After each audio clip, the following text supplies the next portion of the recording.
Hey, what's up guys, aarava here, and welcome back to another episode of my F1 23 My Team Career Mode. This is episode number 81 today for the Portuguese Grand Prix in Season 5. If you guys did miss the previous episode, then be sure to go check the one out before you see this one, as there was some mid-season market madness with a whole load of driver transfers. Quite fitting, actually, because obviously in real life, the news just came out earlier this week that Lewis Hamilton will be going to Ferrari in 2025. Well, here in the game, in this series, it's the year 2027, and there were some very audacious moves happening in the middle of an F1 season here, of course. And that was all before then the actual racing itself last episode. A bit of a madness, as in the sprint we had a rather large pile-up. A car was literally catapulted into the air off its rear wheels, and we had 10 people having like a DNF disqualification in the sprint. And then the race, well, a bit of controversy at the Red Bull Ring involving the Red Bull Ford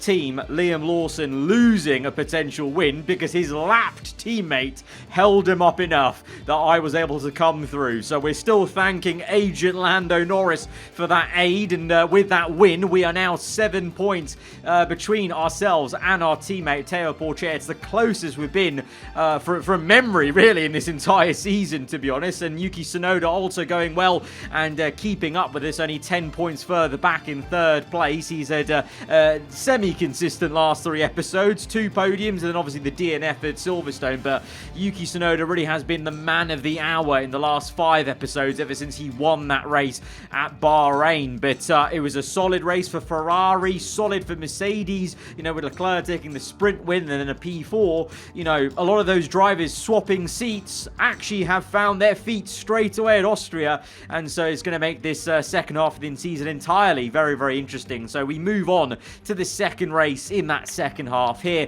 at the Portuguese Grand Prix in Portimao. A roller coaster of a circuit, and usually is a roller coaster of a race. But first of all, we have to navigate qualifying, and it's a little bit overcast here in Q1, and that's because the rain is actually on the way. If you look close enough at the halo, you'll be able to see the spits of rain coming down. To my surprise, didn't actually know the rain was on the way, so I'm quite thankful I actually went out when I did, because any later and we would have been screwed, basically, as some other drivers may well be, as we go on for a second consecutive lap. The rain is falling down a little bit harder, but we've actually managed to find some time, because of course that first lap was my entire first lap in anger of this circuit, so still trying to suss things out, but not obviously the most ideal conditions. So there's probably definitely some more time to find on the table in terms of unlocking this circuit with this particular car in Season 5. But basically in Q1, when it's raining like this or starting to rain, it's just basically needs must get the lap in, just get through into Q2, and we've done that along with Teo Porcher in P3. But look at Tsunoda there, P1,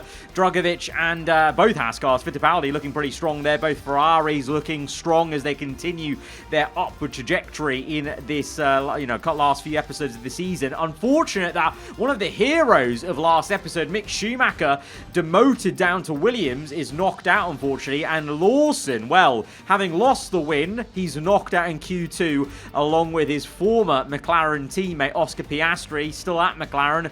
He's also out in Q1. So when it rains, it really pours for Liam Lawson, as he gets no respite from what happened in Austria. Speaking of the rain, though, it now fully is raining here in Portimao. Q2 onto the intermediates, and it actually looks very wet out there, to the point where I was kind of thinking maybe we're going to get towards full wets, even with the amount of droplets falling out the skies. We're finding it quite tricky to navigate, you know, tiptoeing around the circuit, trying to get some tyre temps into the inters and try and find some time. We're up in P2 at the moment, which was pretty solid, but then on our second consecutive lap, it kind of all just goes down the drain in terms of the rhythm we are finding as we spin it at the final corner, and we had lost all the time we gained in the first 2 sectors. Green and purple, I was 5 tenths up. Going to that final section, though, down the hill, I was only 2 tenths up because I'd scrubbed off 3 tenths, and that spin obviously was the final nail in the coffin. But it was actually because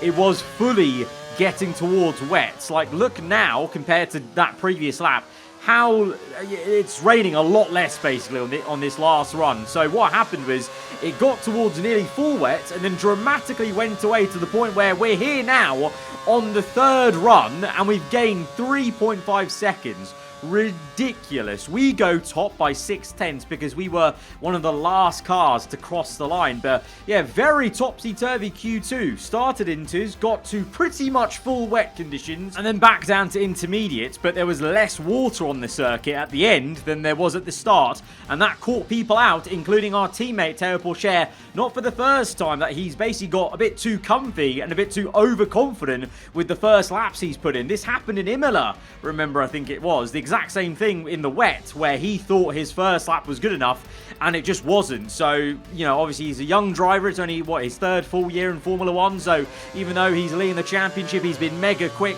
You know, we have said in the past few episodes there have been signs of that immaturity, of, you know, a lack of experience to go out again when he clearly should have been, because that was such a dramatic track evolution of 3.5 seconds on the same set of tyres, like intermediates. But that's just how much less water there was around the circuit. And then even more dramatically, it goes now to full dry conditions in Q3, and this is drier than what it was in Q1. So yeah, I talked about the race being a roller coaster. Qualifying itself was a roller coaster, as we are trying to get as high as we can.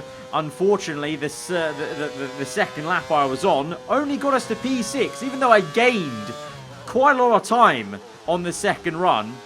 It really didn't matter that much. You know, the Aston Martins going very, very quickly. The Audis as well. I think, you know, Pierre Gasly's up there in the last run. I mean, what a disaster. 2 reds in the first and second sector, and then I lose the back end in the third. There was something really funny going on about inconsistencies with the different laps I was doing, either in the wet or the dry. And so in the end, we have to settle for P5. Drugovic with a penalty of some sort, but for us here, P5, Leclerc on pole position for Mercedes. This time it's a legit pole, not just a sprint win pole. But in that session, you may have seen on the bottom right, we had a worn engine icon, and that's because my internal combustion engine in the middle of that quali ticked over, I think 60% or at least 55% to be enough of a significance. Now, looking at the championship, obviously we're 7 points back from Porcher. He got knocked out in Q2, so he's going to be, what, P14, P15 it was? With that in mind, I decided that this would be a good time to take the penalty to get a new internal combustion engine. So in my mind, I thought this was going to only be a 10-place penalty, because I thought, okay, we're taking one component, 10 places back, P15, that's basically where Porcher's starting. So I thought, you'll see in a moment when we go to the grid, I think I've forgotten basically how the part ferme rules work, because I took a brand new, completely new column specification of internal combustion engine. I got handed a back of the grid penalty, but at this point I thought I was quite smart just getting a 10 place to start near Teo Porcher. So we have actually put ourselves into a bit of a bother, because I committed to only doing one set of penalties. Had I known it was going to be a back of the grid, I would have taken a whole new set of engine components, which would have seen us through to the end of the season pretty much. So annoyingly, we'll be at the back of the grid for this upcoming race, and we may still have to take some penalties at one of the races coming up still, just to get to the end of the season. So that's a little bit frustrating. It is what it is. But yeah, interesting qualifying. Leclerc and Gasly on the front row. Zhou Guanyu out-qualified Tsunoda in his second race only for Aston Martin. The Ferrari's looking pretty okay, still P7-8, that's pretty solid. And Drugovic with some sort of weird 2 penalties added on. That will send him down towards the tail end of the grid. So it's going to be, a big comeback drive needed from us. And one that I wasn't actually picturing to be as big as it is, as we're going to go to the back of the grid. Welcome along then to Portimao, one of the busiest towns in the Algarve and a breathtaking destination that brings tourists from all around the world to the shores of southern Portugal. Today it's the backdrop for the latest round of the Formula 1 World Championship, and with a circuit this wide, we could be in for a lot of exciting wheel-to-wheel action today. So Portimao features 15 turns over the course of its 2.9-mile length. 9 are right-handers, 6 are to the left. This is a track with a lot of uphill action, which only accentuates the importance of getting those exits right, especially at turn 4, where a good line can present opportunities to pass on the way into turn 5. Before we begin, let's take a quick look at the grid lineup for today's race. A A fantastic effort from Pierre Gasly yesterday puts him on pole position, and Zhou Guanyu completes the front row. Moving on to the rest of the grid, we have Bottas, Tsunoda, Russell, Verstappen, Ricciardo, Ocon, Leclerc, Albon, Norris, Fittipaldi, Théo Pourchaire, Sainz, Mick Schumacher, Liam Lawson, Oscar Piastri, Magnussen, Drugovich, Perez, Sargent, and the owner-driver rounds off the grid. It's almost time for those 5 red lights to go out then. Let's see who can prevail today. I'm joined again today by none other than Natalie Pinkham. Tell me, Natalie, obviously there's a lot of development work that goes on with these cars between Grand Prix. You know a lot about how test drivers and race drivers go about their business. So how do these roles differ in your eyes? Well, they say you learn the most when you're losing. So Mercedes had a full tutorial in 2022. I believe from that they will come back stronger and much more competitive as a result. They're not used to losing and they want to get back to winning ways. Ferrari will have been hugely disappointed with how their year tailed off after such a promising start in Bahrain. And as for Red Bull, well, they finished the year as they started, in dominant form. I'm pretty sure they'll be able to continue that in 23 as well. That means 3 teams at the front. That is going to make for incredible racing in 2023. So confirmation at the top there, a 22-place grid penalty for changing our internal combustion engine. Yeah, really regretting the decision not to take other components, because had I known it would have been the back of the grid, this would have been a really good opportunity just to take a whole fresh set, have a very quick car in this race, and also alleviate any other engine penalties we might have to take later in the season. But it's done, it is what it is, my mistake. We're at the back of the grid now, and we have a job to do to try and come back. Thankfully, the nearest man to us, the man we're chasing in the championship, is also down the order, so both of us have some traffic to navigate. But at the sharp end, it's Leclerc on pole position alongside Pierre Gasly as we go to 5 red lights for the Portuguese Grand Prix. We're underway, most of the grid opting for the soft compounder tyre, of course, because it was a washout in qualifying. Most of us didn't use all of the soft tyres we had available to us this weekend, so plenty of free fresh sets of softs to choose from. And through turn 1, we've navigated that quite well on the outside to pick off a few positions, including Carlos Sainz, who off the back of Austria, having had that crash in the sprint, not having a great time here either. He's at the back here with me, but we've managed to overtake him and Sergio Perez. We're now getting stuck behind Felipe Drugovich, who had 2 penalties of his own to contend with from Saturday, but we make quick work of him as we go up to P16. So far I was thinking, okay, progress here. Pretty damn rapid, actually, you know. I can already see Théo Pourchaire up the road, but then massive tank slapper twice. Twice we lost the back end, and to my surprise, Drugovich and Sainz sail on through and re-overtake me. Meanwhile, the sharp end, George Russell is the driver that leads things. What an electric start it has been for the Brit in the Ferrari. Gasly still in second, Zhou Guanyu in third, ahead of Tsunoda. Both Astons looking very feisty indeed. Verstappen trailing in P5. Leclerc down in P6 near Valtteri Bottas. So very topsy-turvy opening lap for the guys at the front. Russell leading in his new Ferrari, second race in the Scuderia. That's pretty epic. And look at Leclerc now having a go at the Ferrari of Verstappen, his old car pretty much, as we are now looking for the little fake to the inside, go to the outside, and we're re-overtaking Felipe Drugovich. So yeah, after initially a first sector of blitzing through a few overtakes, I got very shocked about the amount of oversteer happening in this car, and I'm still contending with that. There was a little bit of oversteer right there. I just get the sense that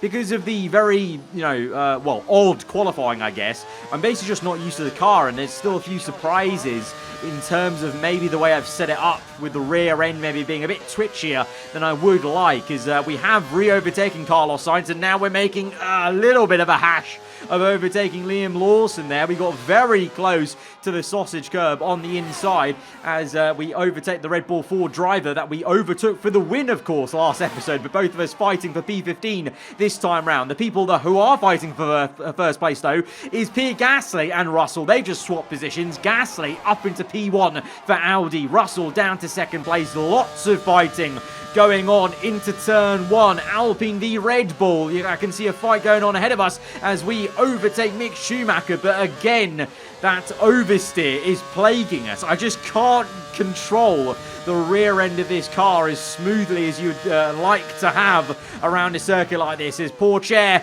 makes a good overtake on Ricciardo, we almost collide with our former teammate from Season 2. Seems like absolute eras ago that we were teammates with Daniel Ricciardo, but we nearly crashed into him. Had to finish off the move with the first DRS zone here and get up into P13, but lap 5 onto 6. Gasly leads. Zhou Guanyu is in second. Hang on a minute. Russell's down to P3. Might be P4 soon enough because Tsunoda is going for the move on the inside. And this might just be the inexperience of driving the Ferrari for Russell showing through as he manages to defend. But yeah, a real fall from grace there. And Zhou Guanyu having a belter of a second race for Aston Martin as Portier goes from left to right looking to overtake Albon. He's going to get pinched out. We have to take avoiding action, but we're going to keep our foot in then on the exit to try and go around the outside of our own teammate.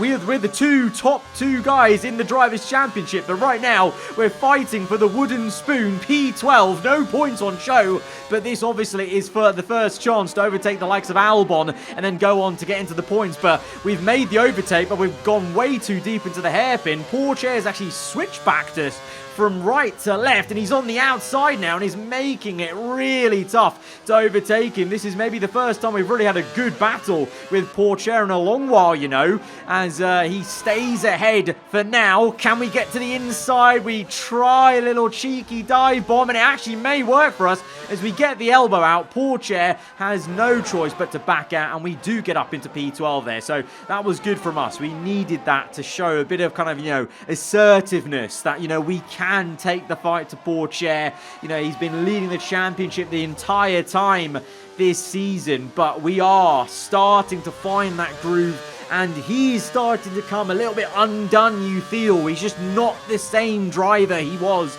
right at the start of the season, and you know, that's what happens when you get into the pressure of a championship fight and you don't have experience being in it. As we overtake Albon, that was, and now immediately on the following like 2 laps later, we're into the pits because look at how warm those soft tires are. Everyone's going to be feeling that, but I'm the only one brave enough to come in this early because, well, we just going from past experience, we know how Portimao has gone. If you go early enough, you're going to benefit for the 2-stop here around Portugal. But that's the annoying thing sometimes I find about the AI in the career modes is I wish they could maybe learn a bit better about strategies, you know, actually have some proper AI learning about, you know, okay, previous season, this was the best strategy. Maybe we should try and use that in the following season. But a man can dream. Maybe a future F1 game, we can have something like that. But anyway, meanwhile, we go back to the front, and Zhou Guanyu is just going to the lead. The Chinese driver leads the Portuguese Grand Prix for Aston Martin Honda in his second race only. What a race Zhou Guanyu is having. Gasly down to second, Tsunoda third. All these guys yet to pit in this Grand Prix as Sainz overtakes Alexander Albon, and Portier is still unable to get past the McLaren, so he is struggling, I imagine, along with others on the softs, and now a lot of them are in. Thankfully, Portier is finally in, but look at the undercut we have got as we get ahead of Valtteri Bottas. Russell is just up the road, and look who's behind us as well. Bottas and Verstappen. We've managed to jump Verstappen just by coming in 3 laps early. That is the power of the undercut around Portimao. So we've done very well there, but there should be some concern as well, though, that it looks like most of the people around us have chosen the medium tyre. So they're going to be very quick now, at least for the next 6 laps until those mediums start to wear out a little bit. But Zhou Guanyu is in. Tsunoda's it. Oh, what the? It's a double stack for Aston Martin. Very, very surprising. It's very unorthodox to see an AI team choose to do a double stack in like normal non-safety car conditions or something like that. So Gasly's into the lead then, back into the lead. So he's done the undercut on the Chinese driver, and Tsunoda's going to lose out even more so with double stack. Tsunoda's behind us as we now look to try and re-overtake Valtteri Bottas. He overtook us at some point whilst we were looking at the two Aston Martins coming in. There was a bit of contact there, and it's getting a little bit frosty with the Finn, who's doing very well to try and defend this. We go from left to right. We're going to leave him to go to the inside, and can we get the line around the outside? You can just see still that oversteer is hurting me a little bit in some of these traction zones, and Bottas is using the mediums to good use because he's going to pull right round the outside to try and stay ahead of us, but we just get ahead. But for how long can we really keep these medium tyre runners at bay? Look at that. Bottas and Tsunoda now both attacking us from either side as we go on to a brand new lap. Oh, there's a massive bump for us. As we crossed the line, there was definitely a bit of a hop skip for our car. We lost balance and Tsunoda's got ahead of us. Bottas stays behind, but look at that. What was that? That is the glitchiest thing I've ever seen there. Across the little white line, our car literally vaults up into the air, and we were literally higher than how high an F1 tyre is on the road. And now we're getting all crossed up on the curb. Bottas re-overtakes us for P5 then, but that is the strangest glitch I have ever seen. As we crossed the little white, it wasn't even the start-finish line, it was I think the detection line for DRL or the DRS or something, I don't know, there's just a white line there, and it seems to be a bit 3D because we jumped over it as we were defending, and now as we overtake Bottas, we do it again! What? We just got given a 3-second time penalty for track limits in a straight line. What? This game, I can't believe this. I cannot. How broken is this game right now with this? Has anyone else had this recently? Is this something to do with the new patch that just came out or whatever? I try to check my car for damage, or there was no way to ask my engineer why I got the penalty, and he won't be able to answer because there was literally no reason why I got the penalty. Absolutely absurd. So I've lost P5, I've lost P6 to Verstappen, but look at this. That was even more, that was worse than the previous one. My car vaulted so high up, I could have cleared Bottas over him. Look at that. I'm still trying to comprehend what's happened there. So the car's glitched, or the track's glitched, and pushed me up and bounced my car up in the air. And I've somehow not only lost balance, because I actually was feeling the physics of the car bouncing back onto the circuit, so I lost the position to Bottas and Verstappen, but at the same time, I got a penalty. I got a penalty for track limit. What track limits did I break in a straight line going vertically up? Was the track limit vertically up? The FIA didn't like the fact my car vaulted several meters into the air or something, like I had any say in this, like I installed air suspension illegally on the car. Ridiculous, absolutely ridiculous. So we can't do anything but just focus back on trying to make the most of this hard tyre stint, and eventually by lap 21 I actually start to gain back on Verstappen. So after that incident that just went on, Verstappen pulled away, but now by lap 21 his mediums, everyone's mediums are starting to wear. You can see, look at all that twitching on the rear end, and now we're actually the quicker car, so we're coming back at the Dutchman, and this might be the first time we get to directly fight Verstappen properly for a long time, and the first time we fought him really in the Ferrari. As we go for the move on the inside, he's still there though, and he does really well to pull round the outside. The Dutchman keeps his foot in on throttle to go round the outside of us again. We have to get the elbow out. We're trying to squeeze him, but the Ferrari is just not giving up. This is actually turning into a really good scrap there, and I must say, very satisfying fighting Verstappen after so long in this series. He's finally looking quick again and got a bit of fight about him in the series, but eventually we will get round the outside because we have the better tyre wear now, because those mediums for him and everyone else, they're starting to feel the tyre wear, and our hards are coming into a kind of a form of their own. But the thing is, as soon as they come into form, I'm thinking also about, though, it's time for that second stop. Even though I might have more pace than people around me right now on these hards, I could have more pace once we make that second pit stop. So that will come soon enough in the next couple of laps, I feel, as we get towards, 10 laps to go for this Grand Prix. But in P1, Zhou Guanyu is still there, but Gasly may just change that. Here comes the Frenchman for Audi up into P1. So Gasly had actually got an undercut on Zhou Guanyu in the first round of pit stops. Evidently, at some point, Zhou's re-overtaken him, but now Gasly has found a little bit of secondary pace to re-overtake him. But, yellow flags! Oh, there's a huge problem with Gasly and Bottas! They've crashed! Gasly from the race lead is maybe out of the race. It looked like he had a head-on collision with Bottas, who was nowhere near him in P1. So what the hell has gone on there? But Bottas has got a penalty. Gasly, if he's still in the race.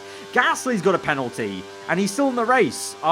He's not only lost first place, but he's got a penalty. But there's a safety car because of that, because of all the debris that's out. So that's a great opportunity for us to come in for a free pit stop for that second stop that we're going to make anyway. So this is actually very good for us in terms of this helps us out. But we're out onto soft tyres. But not a lot of other people came in. Bottas was in, Gasly was in for damage, but everyone else has stayed out. So could they potentially try and get to the end? So this might turn into us versus the entire grid, basically, staying out. But this is what happened then. Oh, Gasly spun it from the lead. That was Zhou Guanyu going past. Then I assume this is him waiting for cars to go behind him. He then reverses a bit awkwardly into the racing line. And Bottas, that's not even a quick crash. Bottas slowly knocked into him. This was the onboard from Zhou Guanyu. So Gasly spun it from the lead of the race. How embarrassing.